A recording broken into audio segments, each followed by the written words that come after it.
Can you please? Yeah, thank you so much. So I hope you enjoyed the lunch break and the weather is coming back and we still have a bit of businesses. We still have two great panel and very important panels, afternoon and then evening roundtable. And it's a great pleasure to invite here Karen Karolkar to introduce our empty chair number 4 in this conference. Karen, please. Thank you, Elha, and thank you all for being here at the start of the session to hear me talk about Mavash Sabet from Iran, our next empty chair. Mavash Sabet is a teacher and prominent poet serving a 10-year prison sentence. She had already spent a decade in arbitrary imprisonment due to her religious beliefs. On 31st July 2022, Iranian authorities arrested Mavash Sabet and 2 other members of the long disbanded Yaran-e-Iran, or Friends of Iran, Fariba Kamalabadi and Afif Naimi, who had helped to administer the Baha'i community's affairs in Iran until 2008, all of them over unfounded spying charges. The authorities have sent Mavash Sabet to Evin prison in Tehran, which is a notorious prison, many political prisoners being kept there right now, where she was previously imprisoned. According to media sources, Iran's intelligence ministry alleged that they were linked to the Baha'i Center in Israel and had collected and transferred information there. On the 21st of November last year, following an unfair trial that lasted only 1 hour, the Revolutionary Courts Branch 26 in Tehran sentenced Mavash Sabet and Fariba Kamalabadi to 10 years in prison. The judge rebuked the defendants for not learning their lesson before handing down this harsh sentence. I'll just add Mavash Sabet is one of 57 writers that we documented that were being held in jail in Iran last year. So I think she's emblematic of a huge crackdown on writers and free expression in Iran. And we stand in solidarity with Mavash and all writers in Iran currently in jail and call for their release. Thank you.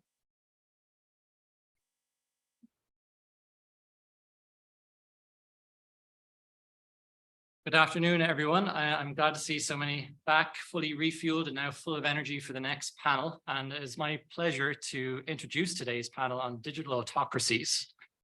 Just a bit of kind of background on this panel. So digital technologies have provided us with unparalleled opportunities for the free and open exchange of ideas around the world. However, with more and more of our daily lives taking place online, we are increasingly vulnerable to the dangers of digital authoritarianism. Digital authoritarianism occurs when governments use information and communication technologies to control their citizens, to monitor and repress various forms of dissent. To help unpack the complexities of this topic, I'm joined by our fantastic panel, starting in no particular order. I'm delighted to introduce Karen Karolkar. Karen is Director of PEN America's Free Expression at Risk program and leads PEN America's assistance to individuals at risk as a result of their expression. Karen has over 2 decades experience working on issues including freedom of expression, press freedom, and digital rights, including 14 years at Freedom House prior to joining PEN. She has also worked as an editor of the Economist Intelligence Unit and as a consultant for Human Rights Watch, and served multiple terms on IFEX Network's governing board. Salil Tripathi is board member of PEN International and former chair of the Writers in Prison Committee. In addition to his work as an award-winning journalist and writer, Salil is also senior advisor at the Institute for Human Rights and Business and has previously worked with human rights NGOs, including International Alert and the International Secretariat at Amnesty International. Mohammed Mohideen is General Secretary of PEN Bangladesh, where he oversees the center's work on freedom of expression and translation. Mo is also an award-winning author and editor-in-chief of Gulpakar, Bangladesh's first monthly literary journal devoted entirely to fiction. Frana Marjevic is a member of Croatian PEN and is executive director of the International Press Institute, with previous roles including director of the Office of the OSCE Representative of Freedom of the Media and as a journalist for BBC's World Service. Frana has over 30 years experience working on issues including press freedom and online freedom of expression. Brendan DeCare is executive director of PEN Canada and has headed the center's programs and special projects for over a decade. He's also instructed me to keep this intro very brief. So while this is very much a global issue, to help set the scene, let us first discuss some country-specific contexts, including both autocratic and democratic states, of how digital technologies have been used to undermine freedom of expression. I'll begin, I'll take my privilege as moderator to kind of begin with just a brief discussion on China, where we have what is perhaps the most sophisticated surveillance and censorship or apparatus in the world that is focused almost entirely on its own citizens. This is very much the case in the online world, where the apparatus has evolved from the Great Firewall to the emergence of a panoptic surveillance system, providing the regime with immense tools to repress all forms of critical expression online. The PRC government's approach to online information is that every bit of information should be attributable to an individual, beginning with the requirement to tie your phone to a real ID, the requirement to provide your phone then for all kinds of online services. The goal is that no one should be anonymous to the state in what they say online. This is not to say that everyone is actively monitored all the time, but should someone engage in problematic expression, then the authorities will have the ability to look back at your history, what you've been, or who you've been in communication with, who has inadvertently seen the content, even if they're not directly known to you. And yeah, it's the scope and the network aspect of the repressive system. I would like to move first to Salil. Salil, in India, often referred to as the world's largest democracy, we've also seen the government use digital technologies to repress dissenting voices and sow societal division. Can you share a few words on how this has impacted freedom of expression in the country? Yeah, so first of all, let me correct you. You called it the world's largest democracy. I call it the world's largest country that regularly holds elections. And I think there is a significant difference there. And I think it presages about where we are going. So, I mean, it's a light point, but also there's a lot of sad seriousness around it. Having said that, there is some very good news today from India. As we speak, the southern state of Karnataka, the BJP has lost quite convincingly to Congress. So who knows? Maybe it is becoming a democracy again. So that said, you're right. I mean, let me start with an example. When we talk about internet companies such as Facebook, and we always ask them to do something to protect rights wherever they are. And a lot of their companies, to their credit, try their best not to give data to the government. Now, when an Indian company called Airtel learned that BlackBerry, I'm talking about a story about 10 years ago when BlackBerry was still a functioning company, when Indian company Airtel found that BlackBerry was refusing to hand over the encryption modes to the Indian government, Airtel said, we are loyal citizens of India, and therefore we will cooperate. So there is this problem about collusion by the corporate sector, which wants to work and ally with the state. Nothing is in a way safe. You make a statement on internet, you share a cartoon, you tweet something, you like somebody's tweet, you retweet something, all of them are sufficient for some kind of an action. And this some kind of an action is actually quite sinister, because if it was only section 295 and 153 and 505, now these, I can see Mathida nodding, because, you know, Britain created these laws first for India, then all of Commonwealth implemented. So all of the Commonwealth countries have the same sections for criminal code, which all come from the Indian Penal Code. And all those laws are highly restrictive, created by colonial state. So it's not just that those governments which are problematic, the government implementation law, any private citizen can sue you. So some of you know that I was banned from Twitter for 2 or 2.5 days. The Indian government had nothing to do with it. It was a complaint filed by an individual who was offended by a poem that I had a video of, in which I'm reading my own poem addressed to my mother who has died, about the mosque that was destroyed in India in 1992. But that was sufficient for them to say that I am creating communal disharmony. And therefore, I was off Twitter for 2 days. And then, of course, Irene Khan and David Kay and Salman Rushdie and many others put out statements, and then I was back. But it's not, but my point is that this is a very minor inconvenience. But there are other people who have been taken away to jail for days together, weeks together, months together, without even formal charges being placed against them. Another threat, and I'll stop there because I think we have a lot to cover. Another digital threat that's happening in India is now that you do not even have to, fabricated evidence is being placed into people's computers by using technology. So in this case, it was Pegasus and NSO, the Israeli companies, which probably colluded with the Indian state. And there are 16 people in a very famous case called Bhima Koregaon, which involves G.N. Sai Baba, Hani Babu, and Varavara Rao. These are the 3 writers who are in it, but the others are human rights activists and trade union leaders. They've all been put in jail based on evidence that they were conspiring to overthrow the state through fabricated emails, which were transferred into their laptops without them knowing it. Their files were there, and suddenly police turns up at their location and takes their machines away and say that, you were conspiring to overthrow the state. So it's really a sinister situation. The matching of that data with your identity card system called Aadhaar. Now they want to introduce facial recognition when you go out to vote, which would be a very good voter suppression technique by saying that you've already voted, particularly for minorities and Dalits and so on. So using technology for its sinister purposes to create a kind of Orwellian is the only word I can think of, or Huxleyan state is exactly where India is headed. And it's creating, in a sense, a template for other countries that, if India can do it and nobody complains, why can't we also try doing the same? That's great. Thank you so much, Sadil. And it's really, really interesting to speak about the issue of data manipulation and how it's only going to get worse as it's so difficult to discern what is truth and what is fiction online. Karen, you had a point you wanted to come in on in India? Just one more thing about India before we jump to another country. I mean, India also leads the world right now in internet shutdowns. There were dozens of them recorded last year. And so this is sort of a very blunt attempt to censor news and information and the flow of both news, but also opinion and anti-government dissent and attempts to mobilize. And I would say in India, as in many other countries that we may be discussing, but it is, I think, a global phenomenon, the internet shutdowns are targeting sort of ethnic and religious minority areas. So we do see a particular focus on Kashmir and extended shutdowns in Kashmir in particular in India. So, but that is also a global phenomenon.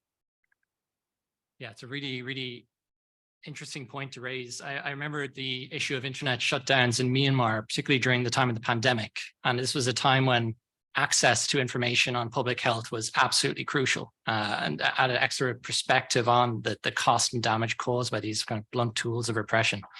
Brendan, if I could ask you, in your work at PEN Canada, you've carried out reporting on freedom of expression issues all around the world. Are there any particular examples in countries that can stand out to you?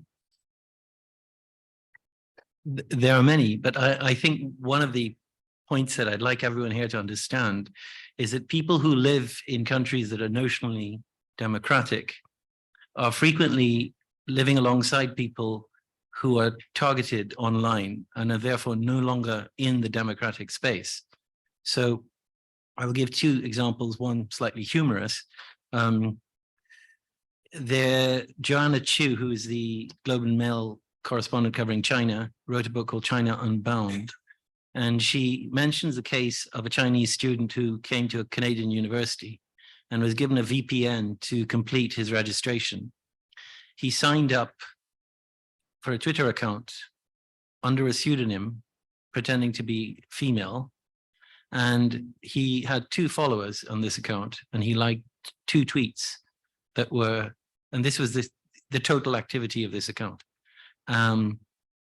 He then came to Canada, where he received a call from the Chinese internet scrutiny group, and they said, could you delete these tweets? And he said, well, I have no idea. I've never heard of this account. I have no connection to it. They then called his family and started to put pressure on them. And eventually it was removed. Now, he gave this interview anonymously, but this is somebody in Canada who is registered for a Canadian institution using something that we consider a private channel. And I think this is the template for serious authoritarianism, because it means that you are perpetually linked to the country that you would be notionally criticizing. The slightly humorous example of this is I met a Chinese Canadian the other day whose name was Winnie, and her mother was explaining that she could not mention her name on WeChat because of the sensitivity of Winnie the Pooh, which is the Liu Xiaobo used to make this joke about Xi Jinping looks like Winnie the Pooh, and they'd censored it.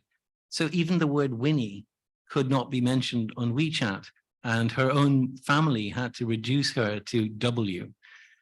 And I think this is astonishing, because you look at the scale of a country like China, and to have the capacity to drill down to someone with 2 tweets or to the pettiness to eliminate a family name.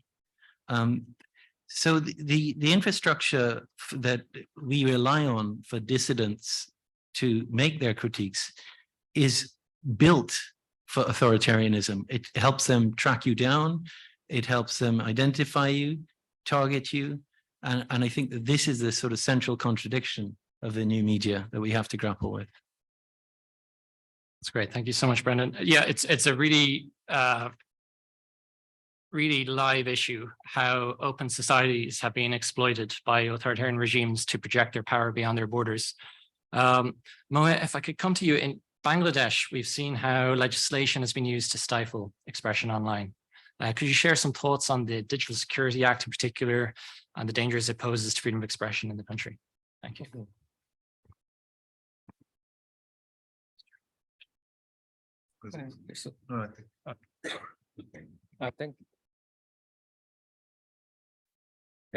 Thank you. Does this one work?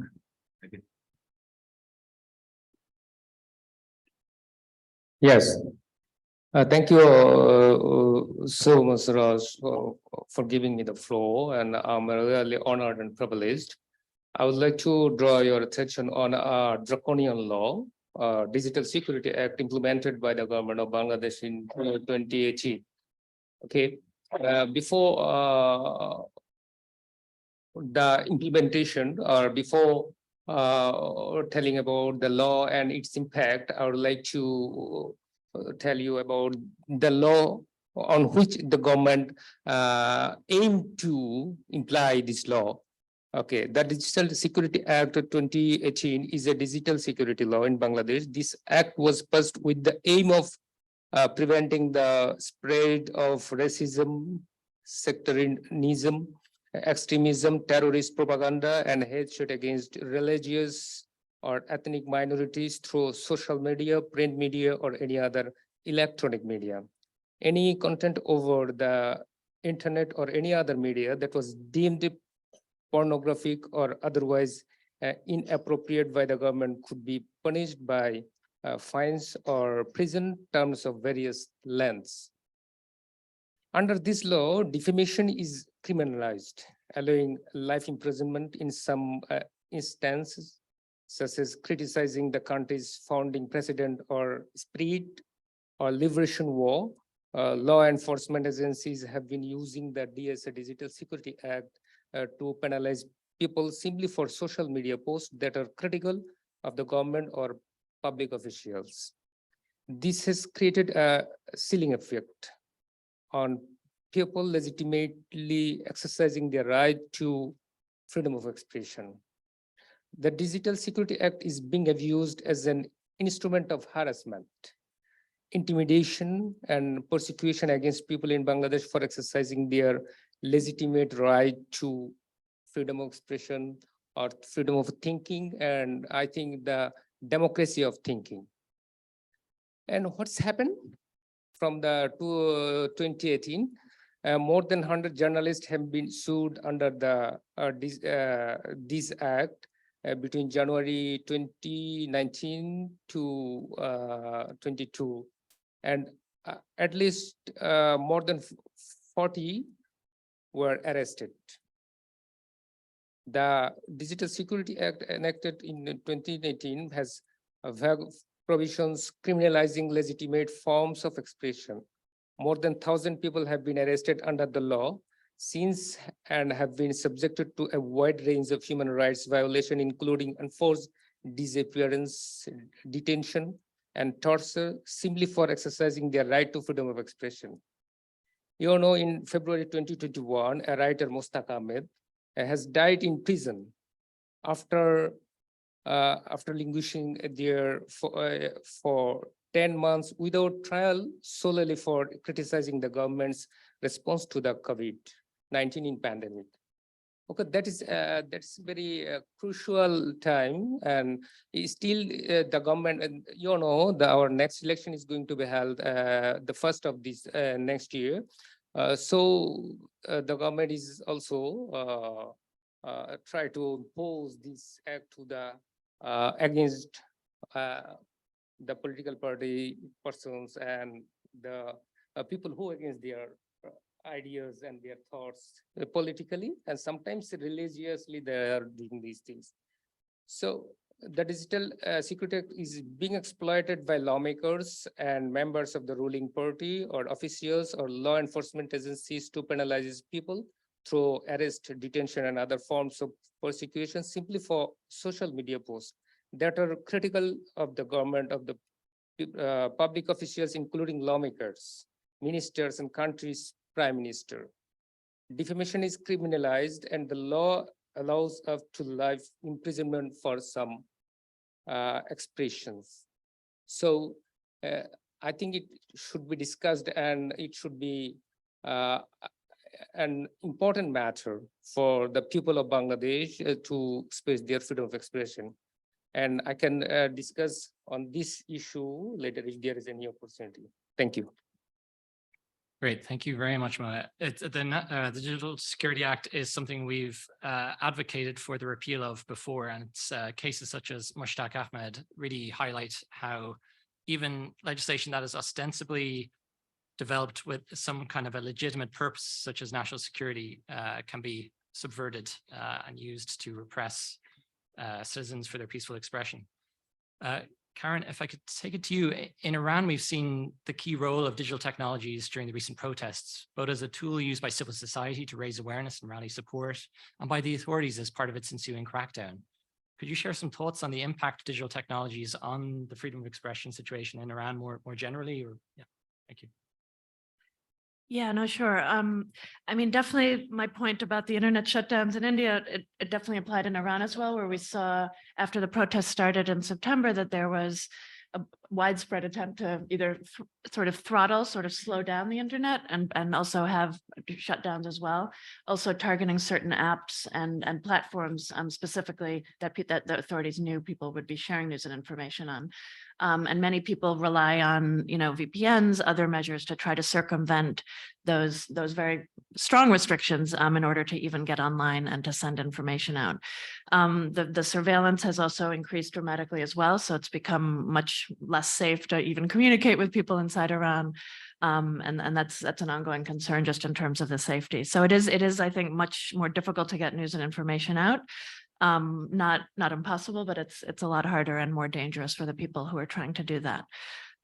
Interestingly, when we were working on putting out our report recently, we were trying to actually find pictures of some of the protests, and it's very hard to find, pictures that are available for public use of the protests inside Iran. And I think it's because there are so few, journalists and other organizations that are actually able to get those pictures and send them out for the wire services.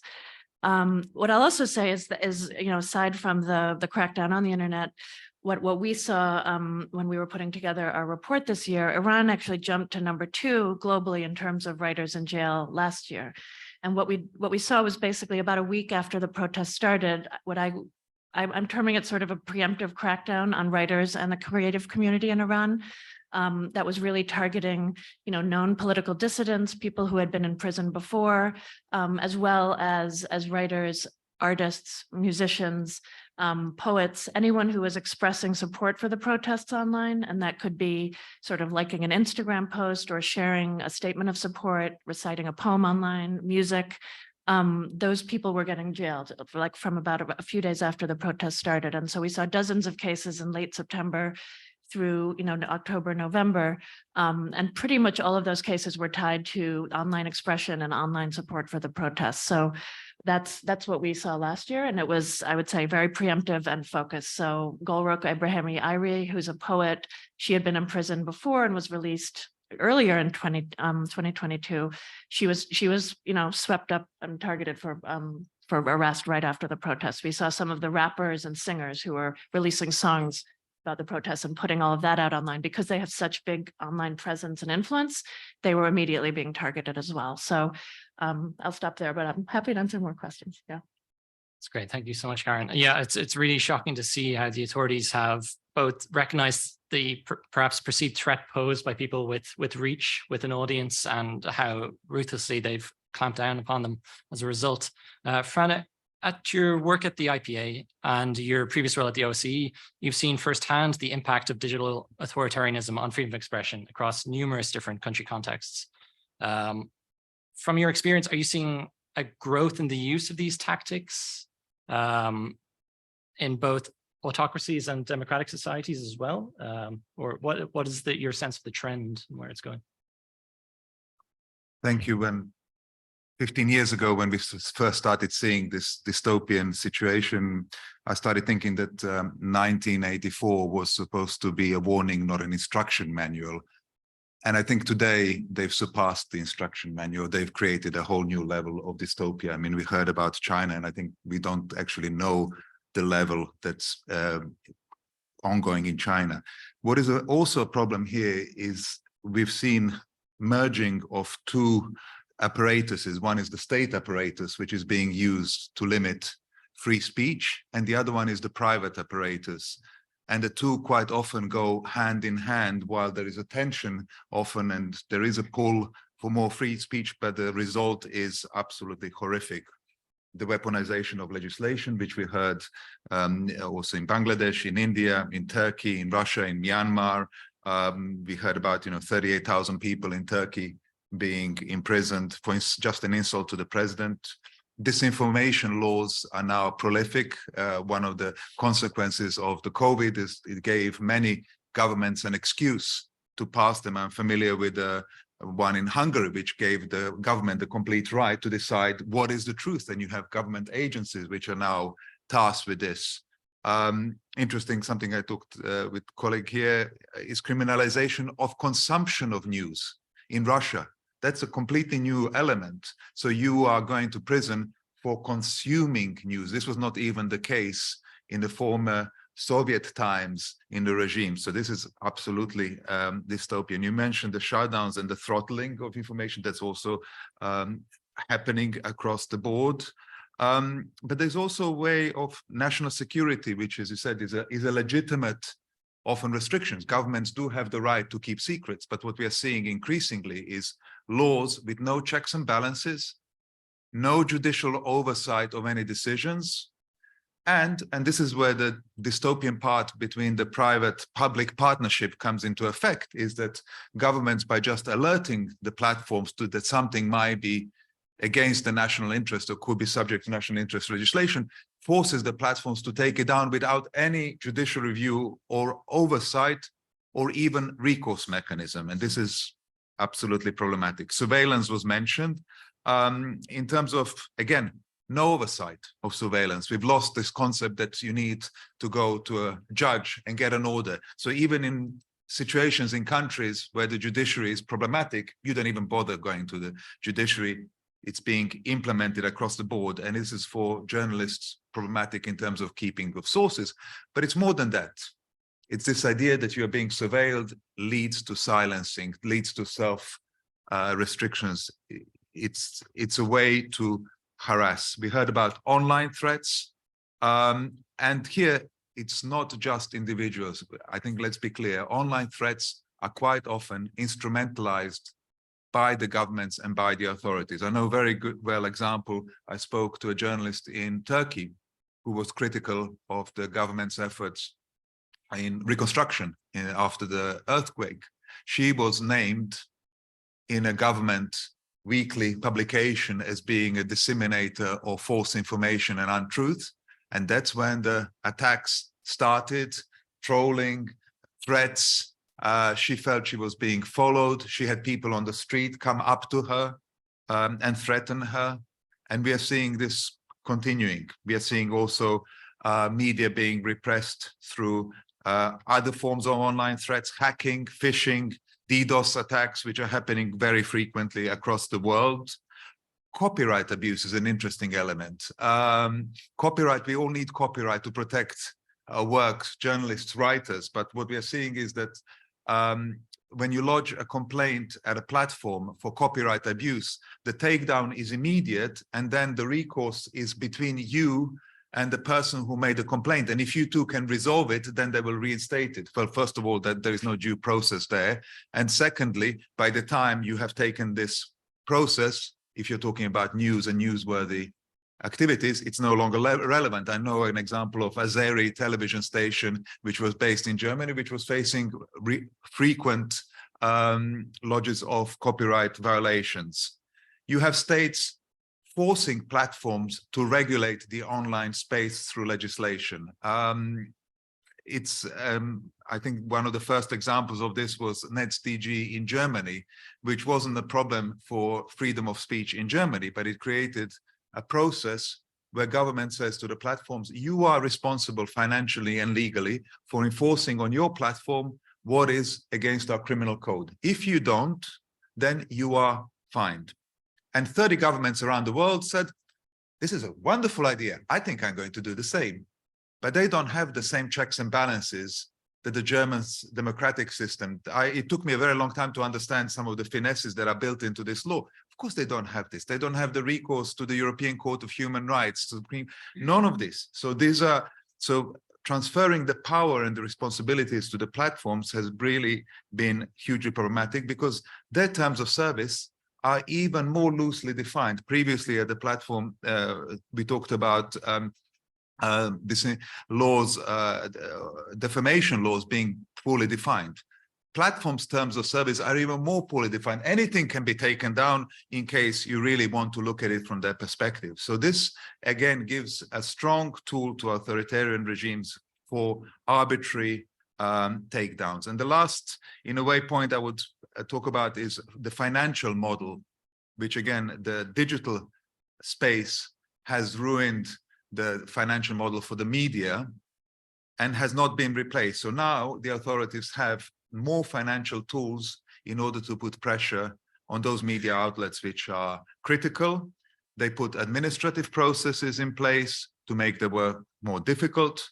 There is politically controlled advertising where only those who are close to the authorities receive advertising revenue. And then we have also this new, relatively new phenomena of media capture, where media are bought out, usually by friends of the authorities, those close to power, and it creates an illusion of a plurality because you have hundreds of media, but they all sing from the same hymn sheet. They all sing the same song. They all have the same front cover, so they reinforce each other. So the toolbox of the authoritarians has increased exponentially. And one of the things that we are now very closely looking at is the developments of artificial intelligence, which are going to give them this toolbox on steroids, because they will be able to use the technology for increased surveillance, for increased takedowns. It will be quicker and more efficient. So I think that's also one of the elements we need to start paying attention to, how this technology is controlled and regulated as well. So these are the, let's say, some of the highlights. I'm happy to develop on each one of them, but I'll come back to you. Yeah, thank you so much. I mean, it really highlights how rich an area of discussion this is. But yeah, if I could kind of focus a bit on the discussion of legislation, that you've highlighted and more that you've highlighted, that even ostensibly legitimate legislation has been subverted by governments as a means of repression.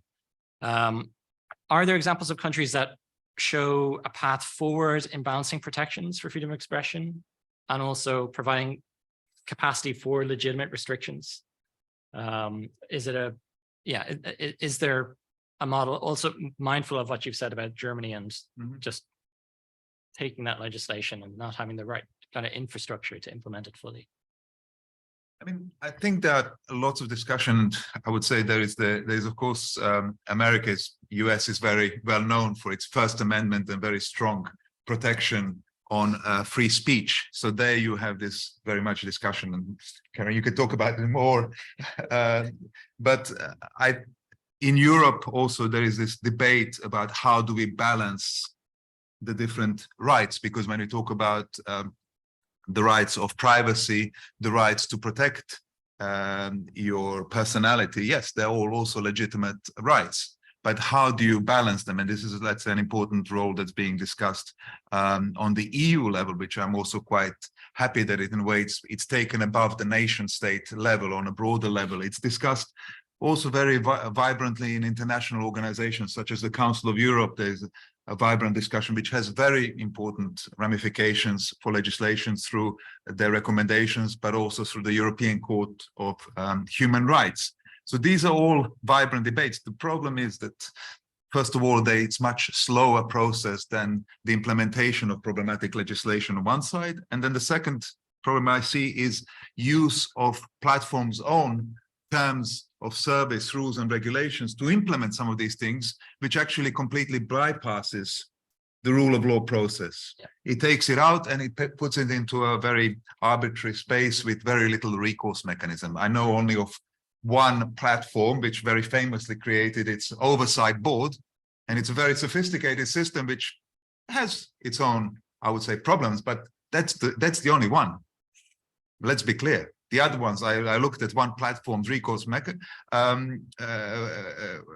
point is, if you don't like our decisions, you can write back to us and we will let you know if we agree. So don't call us, we'll call you kind of answer. And that's quite a popular platform. And these are so the lack of also regulation of how they are regulating us. Are they, and it's an important question, are they a public space for free expression, or are they a private space that the rules apply differently? These are complicated issues, but it's something that is important for us to discuss and resolve. But I see. Great. Yeah, Brendan. I just wanted to make a point about the jurisdictional question here, because the technology has been built largely to evade local jurisdictions. So there's a famous case in, a lot of people in this room will know about the idea of libel tourism, where you wait for the publication of an offending document in somewhere that's friendly to libel actions like Britain, and you lodge the case there and you shut the book down. But that dynamic can work in reverse. So there was a famous case of the Man United footballer Ryan Giggs, who was exposed as a love rat in a tabloid story, I think by The Sun. And he took an injunction against that. And then they did what was called a hyper injunction, an injunction against mentioning that there was an injunction. And the British press obviously were hungry for this story, and they waited until it was tweeted in Scotland, I think it was. And they then assumed that this had broken the injunction without penalty, and then they reported the story. So the issue in contention here is that when you have what is effectively the phrase we were discussing in the pre-conversation, Timothy Garton Ash described the social media companies as corporate superpowers that exercise in many ways nation state level responsibility over the information processes. It is no longer clear who has jurisdiction, because these people have laid claim to information and data in undefined legal spaces. So when you come to the supervision of those spaces, it's very hard to know where can your national jurisdiction legitimately enter and wrote this thing off.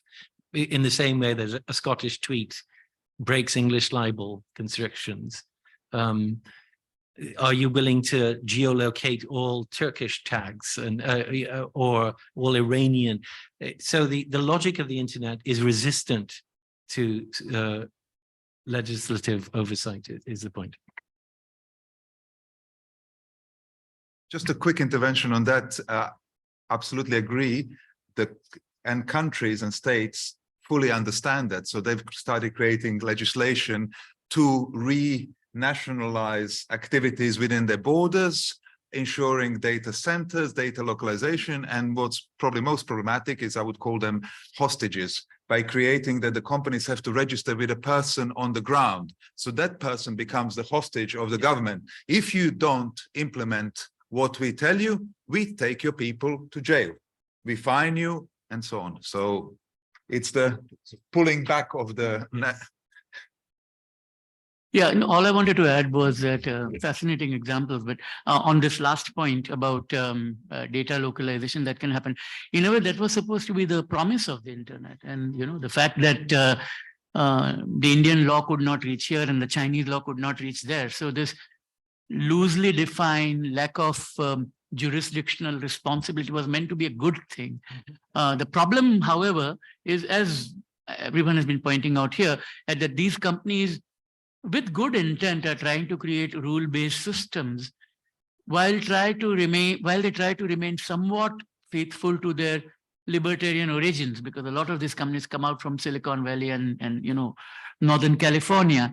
But even these companies, and I'm not trying to defend Elon Musk here, but even these companies, when the going gets tough, they take this exactly the route that Praneba mentioned about that. You know, Twitter was asked by the Indian government to take down, block a few accounts of Indians who were tweeting, and it did it. Initially, it used to do it only within India, so I could still see those tweets from US where I live, but now no longer so.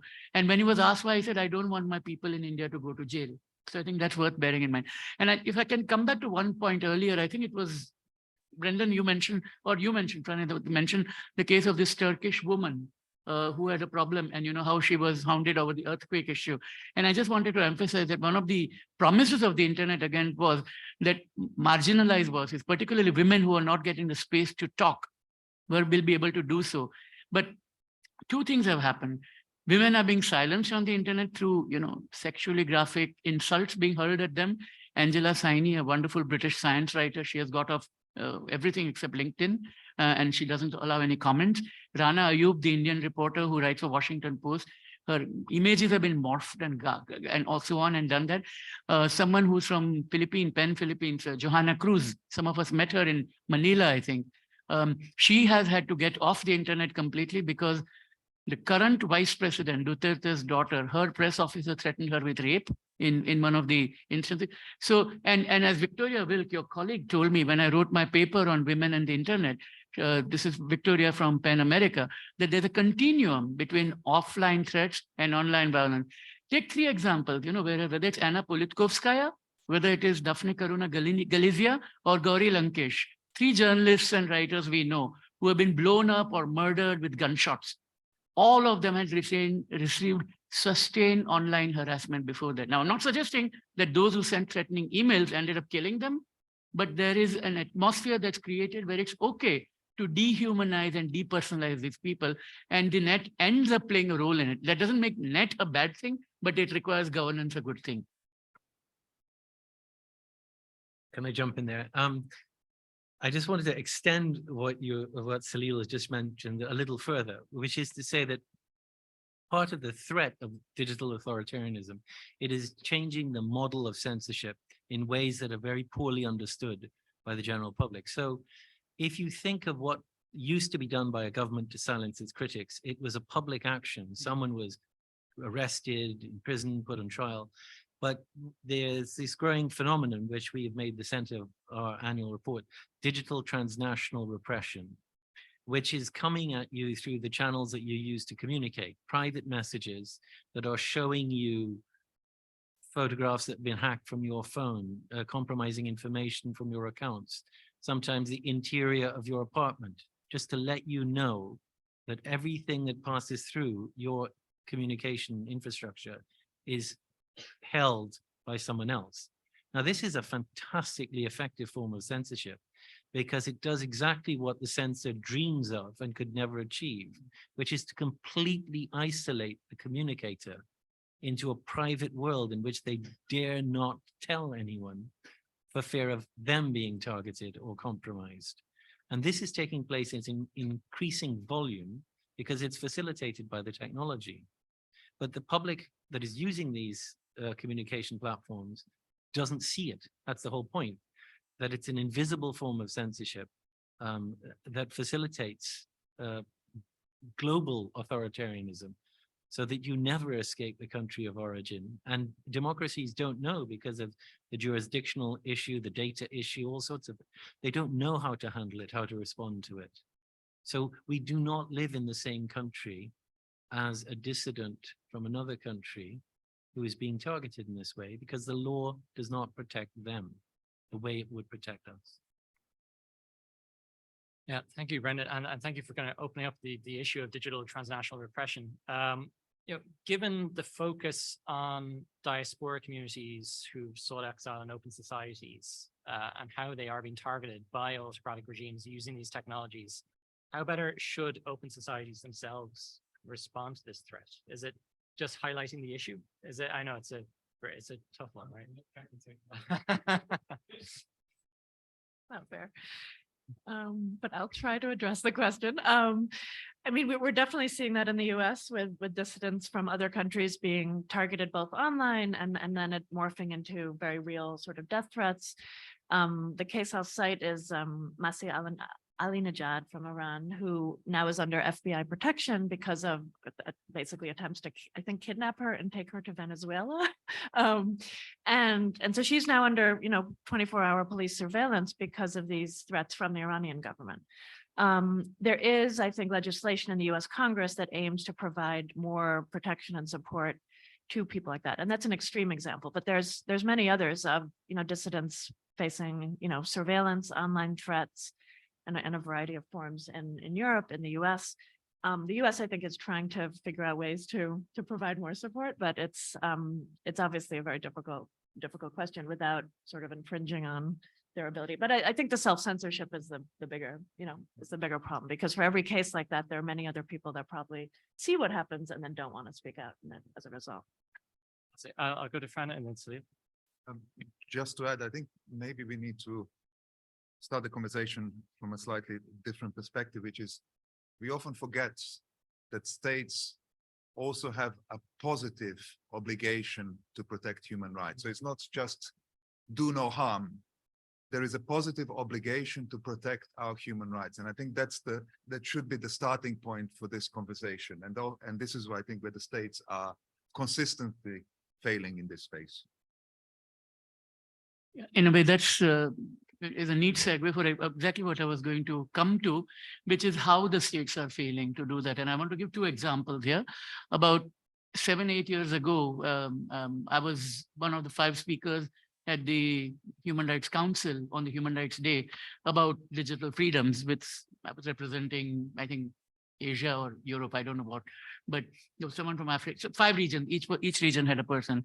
And someone from the Swedish government actually got up and said that, what do we do with our companies which give dual use technology to the repressive government? I said, use your export control laws. You have the laws. Don't expect Ericsson to fix the problem when it is you who can do it. And to their credit, they came back to us and their export credit agency, and we wrote a report for them about the kind of safeguard that can be built in. But that was one story. And the other is, of course, in the US, for example, which talks a lot about internet freedoms and so on, and talks about guidance on exporting dual use technologies. And they've created one, and it's a very good standard. And I'm part of the group that consults with them. And I've often said that, why don't you legislate it? Why don't you make it into a law that, just as you can't sell chemical weapons to country X, you can't give eavesdropping equipment to country Y. And they say, oh no, we can't because we need congressional approval. You can always find an excuse not to do something. And I think they need to figure out now ways of doing something and how it actually advances US foreign policy interests. That's great. Thank you, Celia. And on that, we've seen, this is something in front of you, you've spoken about non-state actors working in parallel with state actors, and particularly non-state actors developing technologies that have been exported and sold to autocratic regimes to enable their digital repression. Is it another case of just legislation and application of legislation against these often, your private companies yep? So yes and no, in the sense that, yes, it would be great if the great champions of technology and those who are ahead of the game were to do it. But today, some of the biggest developers of technology products, and this is a random list, so I might miss out some countries. It's not just Scandinavia, US and Europe. Israel is very prominent in that. Sooner or later, India will get the capacity to do it. China is already in that game, and so is Singapore. These are the countries which are at the forefront of cutting edge technology. So what you need really is, I'm afraid, something that's at the global level, and where you have to bring in ITU, for example, in Geneva, and entities like that, which do create the infrastructure, very boring, humdrum task of running communications to make sure that certain technologies do not, must pass certain standard before they're exported. Otherwise, what you'll have the isolated example like Norway, Sweden, and US, and maybe UK and Germany, Netherlands, and few EU nations having, and maybe Australia and New Zealand too, and South Korea. That's it. What do you do after that? Great, thank you. Yeah, I'd like to kind of focus the discussion now on the issue of disinformation. As we all know, social media has been a key battleground in the war on truth and facts. And social media platforms are seemingly on a constant back foot in responding to increasingly sophisticated efforts to undermine trust and sow discord. I'm wondering, Salil, I'm mindful of something you've raised previously about the Indian government's own kind of fact-checking kind of mooted initiative, and where the balance should be on the states and the social media companies for, I guess we're going back to the content moderation argument, but yeah, any thoughts on that? I think it is a problem that, yes, there's a lot of disinformation, and I'm going to go into some of these things in the BLED meetings. I won't go give away my store of all my arguments here, but so all of you must come to BLED, to listen to it. No, but more seriously, yes, it is true that, there's a lot of people do not trust traditional media anymore. So I would rather believe what WhatsApp tells me, or, and now it's also very possible to create very credible looking videos. There is a video going around, I don't know if you've seen, of Joe Biden, looks like him, talks like him, same voice, slightly scratchy, saying the most homophobic and transphobic things that you can imagine. Now, everybody here nobody would believe that this is Biden speaking, but it is his voice. And it's a deep fake thing that has been created.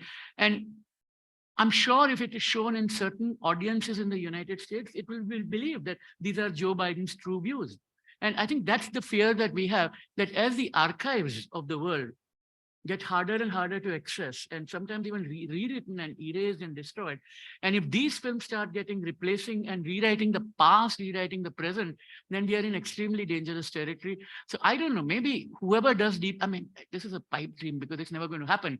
But if you have something of that kind, can it be a watermark saying that this has been, like some kind of a digital print on it that shows that this is not true, and by the company itself that, no, I'm doing it only as satire or something like that, then I think that, because I don't want us, none of us wants a regulation which is going to ban satire in future. Brendan. I'd like to go to the opposite end chronologically of the disinformation, which is the Philippines. And it's no accident that Maria Ressa has become so prominent around this, because Rappler identified before the major outbreaks of disinformation around the West, the patterns that would be used. And there's very good report in this done by some researchers in the Philippines. It's called Architects of Networked Disinformation. And it explains how the Duterte campaign used, when he was, I think he was just the mayor previously, and they used online networks to create a grassroots support for him. So they paid influencers to talk in all the minority languages and dialects through the Philippines on Instagram and Facebook, not about Duterte, interestingly, but about crime. They asked them for something like a year to post stories about crime, so that you created this echo effect of hugely increasing crime. And then, as they swung into the elections period, they switched it on and they said, and only one man is there to fight this. And the dominoes all broke for Duterte at that point, because there were these groups that had legitimately circulated, or no, let me rephrase. They had circulated real stories to create a hyper sensitivity to crime, and established a bond with tens of thousands of people, and then they just flipped all of them. And the Trump campaign, the Brexit campaign, a lot of the Russian disinformation targeting democracies in Europe uses stuff that is real. So when we think of disinformation, it's not simply made up stories, it's the filtering of legitimate stories to create an imbalanced perception of the world. And once you have established trust in whatever it is, Truth Social in America or Gab or something, then when they tell you, and only one man fights this, you go with it. And I think this is a really sinister development that, again, we don't really understand. We think of it, misinformation only as fake news.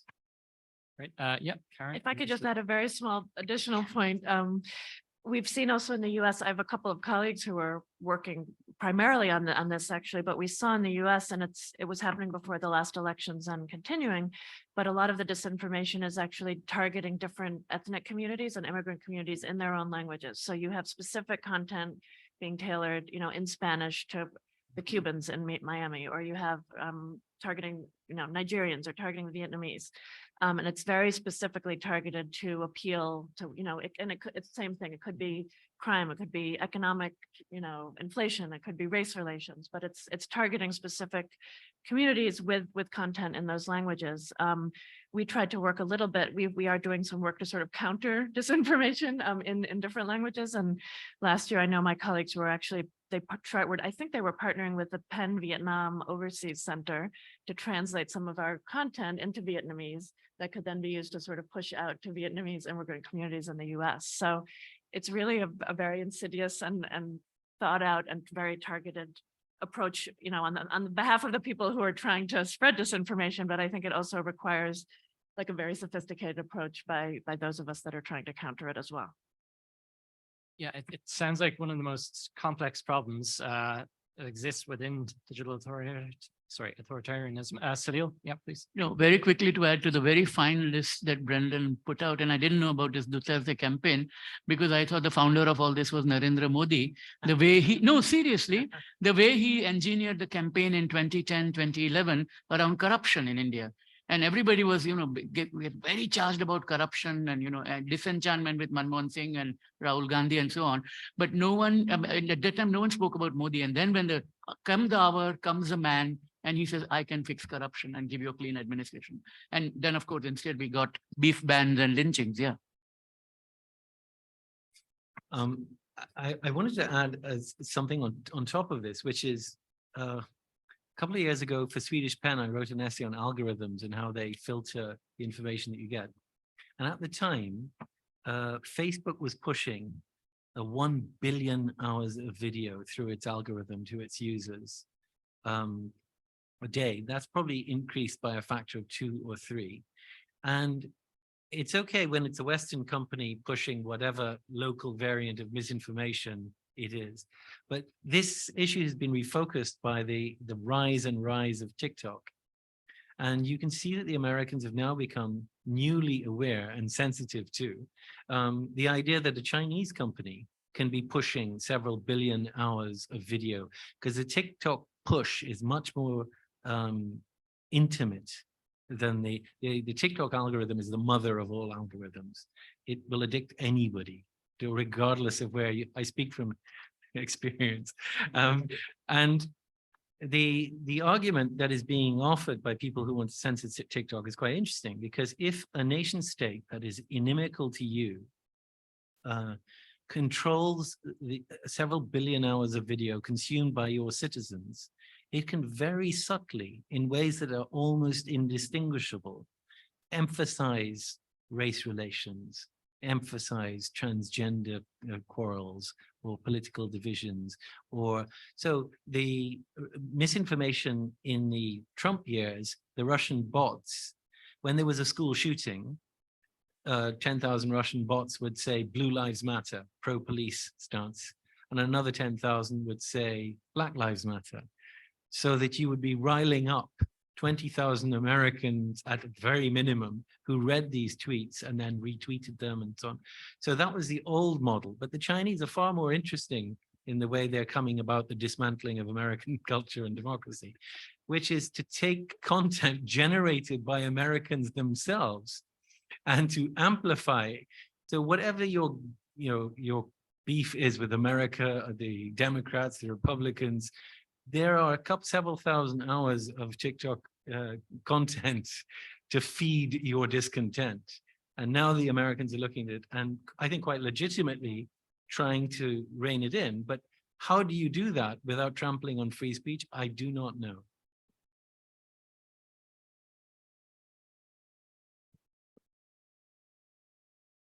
Oh, thank you. Yeah, most of the contents, would like to follow the UPR.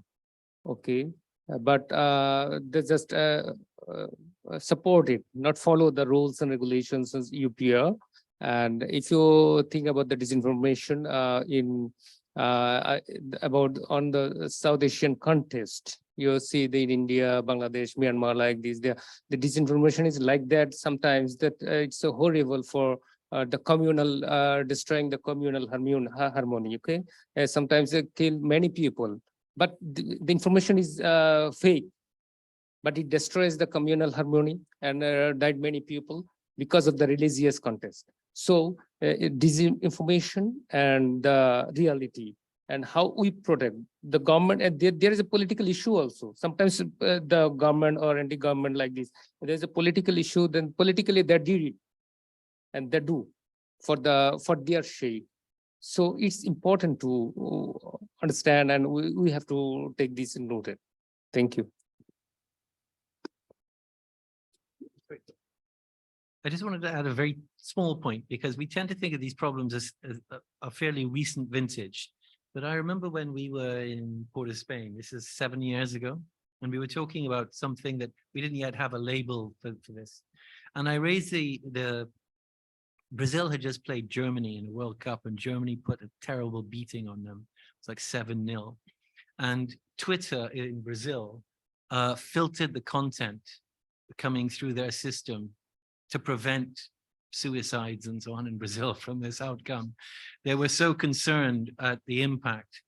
And I offered this as an example of an altering of the reality. I mean, because obviously there were a million German tweets about this. And if the Brazilians are not reading them, that very same technology could be used for any other topic. And I was chastened by the response of an Egyptian who was in the group. And he said, we've just gone through a period in which several hundred people were killed in something that happened in, downtown Cairo, and that did not appear. So you were worrying about the footballs going, or you're raising this, but we're worried about several hundred people killed in our own city, and it does not appear. And I remembered at the time thinking, this is the divide, that the West can worry about these, hurt feelings, but in other parts of the world, it's bodies and massacres that are not making it onto these platforms. So this is probably a story from the time before Twitter became a company, but I remember it very well. There was a woman called Victoria Grand. I think she may still be at YouTube, but she was the chief legal ethical officer at YouTube. And this was at the first of the Access Now conferences in San Francisco. So I'm talking about 10, 12 years ago, when she was speaking. And she said that she had a real dilemma about content moderation. And I think it's very useful to bear in mind exactly this dilemma that you're posing. That some of you might remember the name Neda Sultan. She was this Iranian woman who was shot during the previous revolution. And there was very famous gripping video of she has fallen down, her eyes are open, and slowly the blood trickles down because she has been shot and she's dead. And it's about 35 to 40-second video, but it's quite chilling and gory. And there were people who called on YouTube to remove it, saying that, this is violates her privacy and this is hurtful to her family and it's not nice and all that. And Victoria grappled with it. In the end, she kept it because she wanted to show it as the brutality of the regime. She said, because in this manner, in future, people will come and tell me to take away the Holocaust imagery, saying that they're offensive because you're seeing these emaciated Jewish people in concentration camp without any clothes. And you cannot take away, sir, that famous Max Oots photograph of this woman who's, I forget her name now, but who was a child in Vietnam, right? And she has been singed by the napalm and she's running. And people have asked, and she herself has said, I'm glad that photo was there because at least now people know what this does to children. So I think there are very sound reasons to keep some of these things. But this takes us back to what Franny was pointing out, that, we are in a situation where these extremely complicated ethical decisions are being made by software engineers or by CFOs and legal compliance officers with no training in sociology, human rights, or free expression. And that's the problem. Right. Yeah. Pretty well said. I'd like to, while we have some time left, kind of open up questions to the floor for our wonderful panel. If anyone would like to ask any questions, we have a roving mic. Two. Well, three, maybe three. Oh, even better. Hi, Ivo Stodolski again from Artists at Risk. I just wanted to hope if you could elaborate more on the artificial intelligence aspect. And the last comment very much fits into this. It's even better to have somebody who's, trained in maximizing profit and deciding ethical questions, has a heart and a mind, still has to think about his kids and so on, rather than a program which is designed to do something which might not even be of our own design because it's hyper intelligent and modifies itself. What ways do we have to regulate the Frankenstein creature we're creating right now? I guess since I raised the point of artificial intelligence, I think Salil mentioned the effect that artificial intelligence can have on disinformation, how it can be used to create very real looking information and confuse the audience, but it's also a tool that can be used to sow much more effectively those disinformation. And so it's also about how it can be used to propagate and disseminate information, how it can be used to collect information on us who are using it. Surveillance can be much more effective when you can surveil everything, because the fact that they can collect all the data is possible today, but to analyze all this data, to come up with recommendations, who should be allowed to go into a certain school or not, who should be allowed to progress in a society, will be in a way taken by these tools in the future. So I think that the problem is that at this point, we cannot predict everything that will be done. But at this point, we are at the early stages of creating some of the legislation. I mentioned the EU is creating the AI Act. Many countries are looking into it. And I would appeal that at this point, we need to put the human rights at the beginning of this conversation and make it the focus of any kind of regulation. And we need regulation. At the end of the day, there's also this, let's say, libertarian approach. Oh, well, this space needs to be open and free. Well, in order to have a well-functioning market economy, you also need rules and regulation. To have a good game of any sport, you need rules and referees. So that's why we need rules and referees, but I would appeal that they are based on fundamental human rights. And I think our human rights framework, even though it's rather old, it's celebrated 70 odd years, but it still, I would say, serves its purpose. The principles are there, the practice is there, the implementation is there, but the tools need to be developed for the modern age. We need to make it adaptable. I think your point is very, very good one, that, who gets to decide, and could it be the CEO or somebody like that?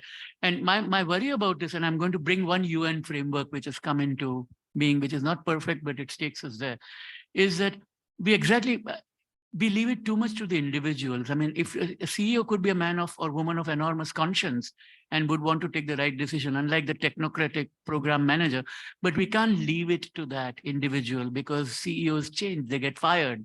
And then what happens after that? And I think that's why this placing human rights at the front end is important. And the tool I would mention is the UN Guiding Principles for Business and Human Rights, which are about 10 years old now. John Ruggie, the Harvard professor, wrote them. They ask for what appears very simple, that do a human rights impact assessment of the adverse impacts of what you're about to do, and take steps to mitigate harms, and have a grievance mechanism in place, so that when there are genuine grievances, those are sorted out at an early stage before it becomes a full-blown human rights crisis. Now, this sounds at one level very easy, but trying to implement is very, very hard, because, I mean, in a way you could argue that what Facebook is trying to do with this Supreme Court, or whatever you want to call it, the plenary body, is trying to do that. But there are problems with it, because, as I think Pranay and I, when we were talking about it on the phone the other day, a Supreme Court has to take every case and, decide on every matter. But here it's a very narrowly defined issue, and only those that come up to them reaching certain amount of gravity, such as massacre in Myanmar or something like that.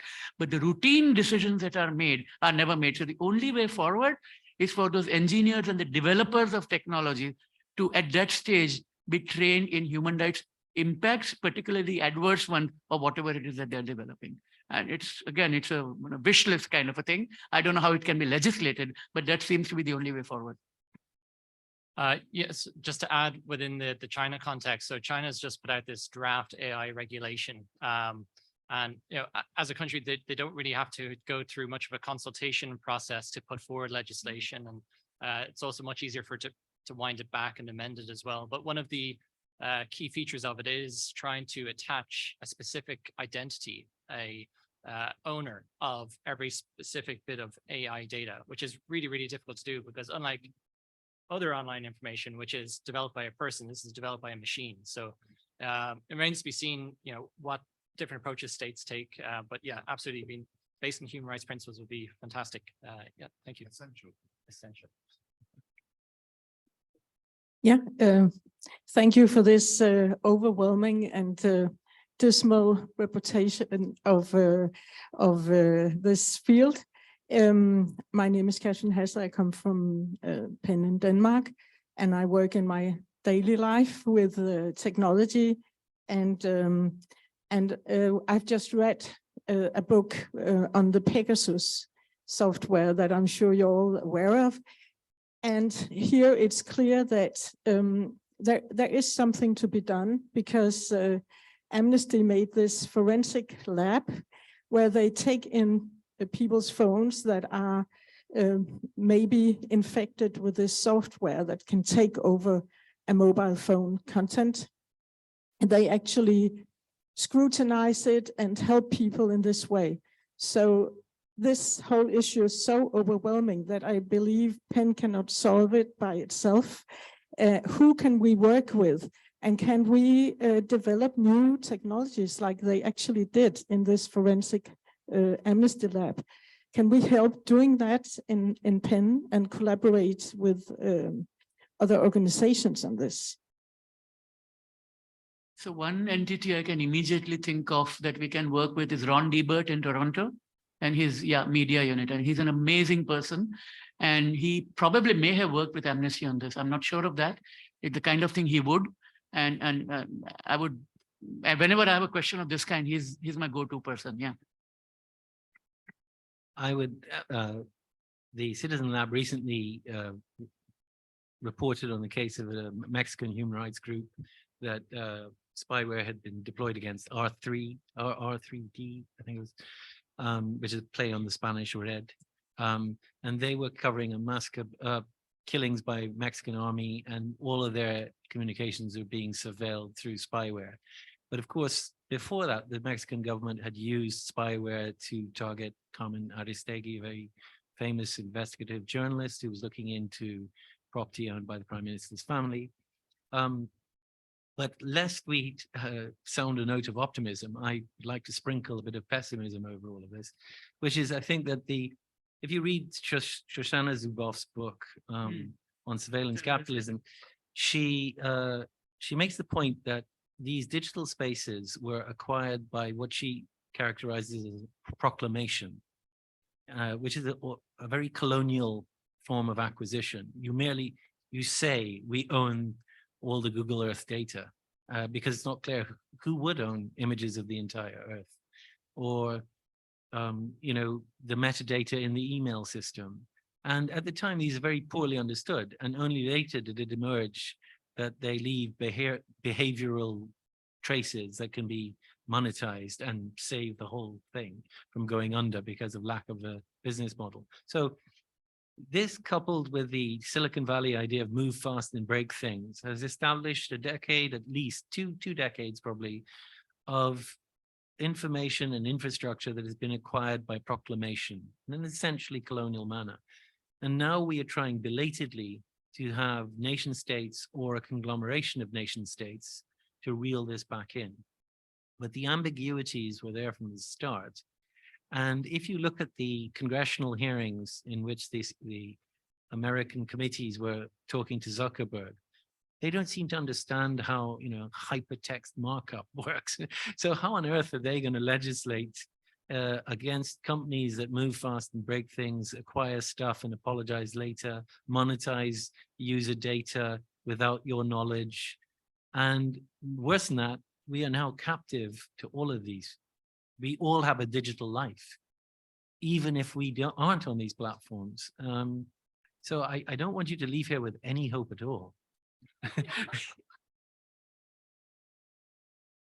Maybe just to add to underline your point that these problems are too big for anyone to solve on their own. And I think there's a very strong digital human rights community working on many of these issues, and we at International Press Institute are working together with them. And it's about collaborating and finding strengths between different organizations to tackle this, because at the end of the day, a lot of these things that we are talking about are societal problems as well. I think quite often they get painted as problems of the media, problems of journalism, problem of the information space today, but they are affecting our societies. And I think we need societal answers to that as well. Great, thanks. Karen, and then Astrid has a question. Yeah, just wanted to try to sum up a little bit and provide a global perspective, and also pull it back to the focus of our meeting and writers in prison.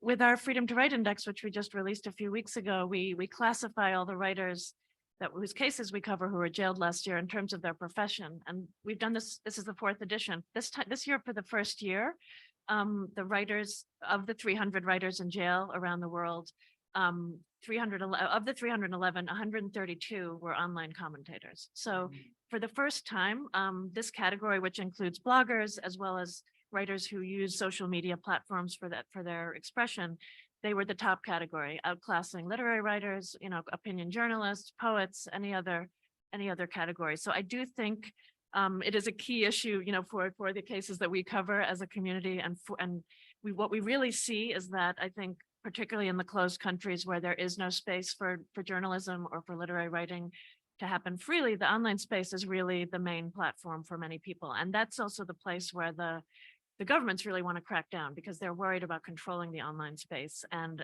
controlling people who have influential voices on those platforms. We saw last year, for example, it was a ridiculous sentence of 34 years being given to a Saudi student, a graduate student, who retweeted a tweet in support of women's rights defenders and she was traveling back from the UK to Saudi Arabia. She's now in jail with a 34-year sentence. So that's an extreme example, but there are so many other examples around the world. And what we're seeing is that most people, even if they are poets, even if they are, writing a column for a newspaper, it's the online expression part of it that's really getting them in trouble in a majority of cases. So just trying to bring it back to tying it to our cases. Thank you. Astrid? Yes, I would like to go back to what Brendan just said, the rather pessimistic outlook. What happens if PEN itself get a target? We are here we think we're here in a safe space. We have a hybrid session.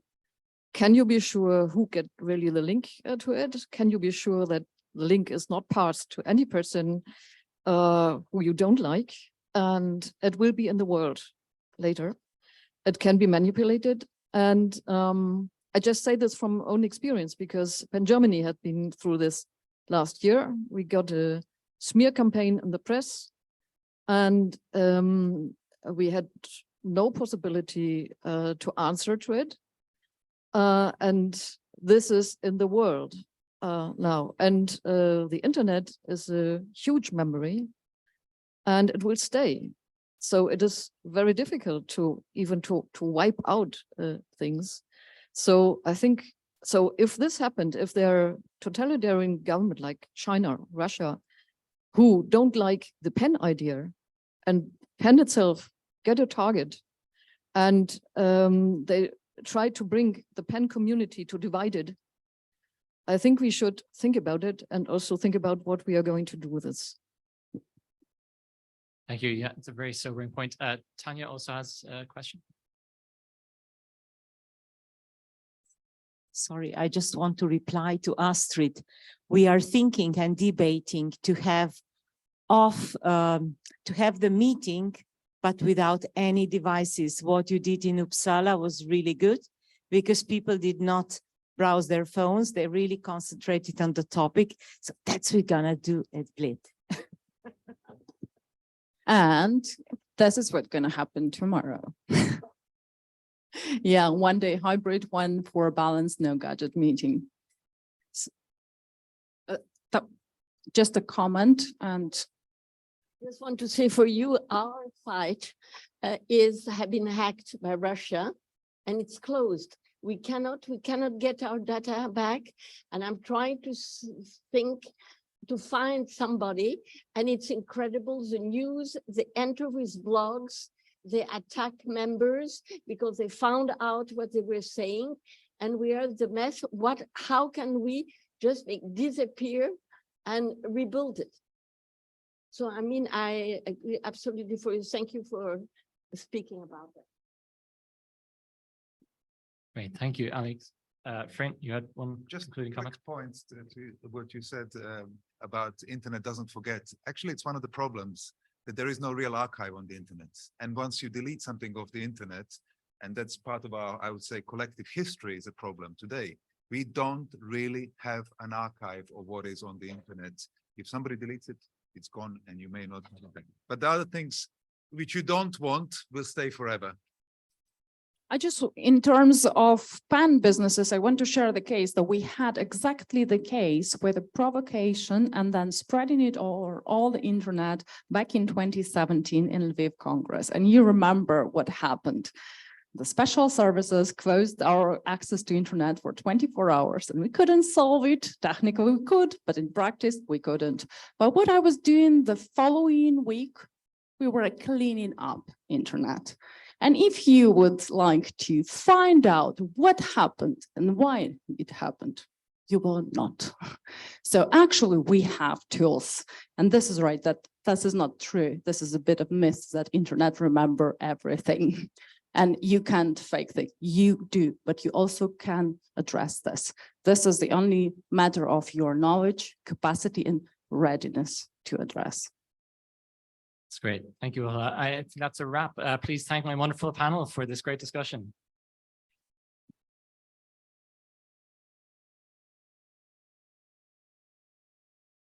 Thank you very much. We have a 20 minutes break, and please come back in time.